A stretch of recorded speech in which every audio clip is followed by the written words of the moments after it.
এবার যদি বিশ্ববিদ্যালয়গুলোতে ছাত্র সংসদ নির্বাচন না হয় তাহলে আবার ৩ দশকেও নির্বাচন হবে না বলে মন্তব্য করেছেন গণ অধিকার পরিষদের সভাপতি নুরুল হক নূর। সোমবার দুপুরে রাজশাহী বিশ্ববিদ্যালয়ের ডিনস কমপ্লেক্সের সম্মেলন কক্ষে বিশ্ববিদ্যালয়ের বিভিন্ন রাজনৈতিক ছাত্র সংগঠনের সাথে আলোচনা সভায় তিনি এই কথা বলেন। তিনি আরও বলেন, দেশি বিদেশি প্রেক্ষাপট ও রাজনৈতিক দলগুলোর বিভাজনের কারণেই ভোটের তারিখ নিয়ে সংশয় দেখা দিয়েছে।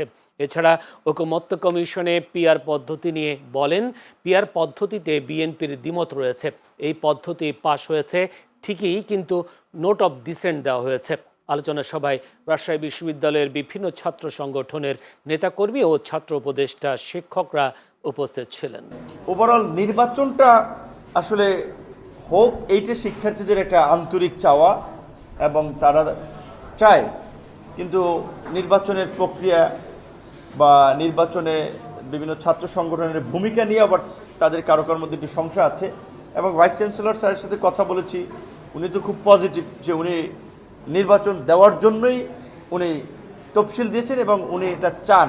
সেই ক্ষেত্রে এই জন্য আমি কিন্তু বারবার বলেছি যে আমাদের ছাত্র সংগঠনগুলোই মূলত আসলে এইখানে একটা প্রধান ভূমিকা পালন করতে হবে। তারা যদি সহযোগিতা করে তাহলে তাদের সহযোগিতা পেলে তো বিশ্ববিদ্যালয় প্রশাসন আসলে এড়াতে পারবে না। তারা যদি নির্বাচন চায়, আমার মনে হয় না যে বিশ্ববিদ্যালয় প্রশাসন এড়াতে পারবে।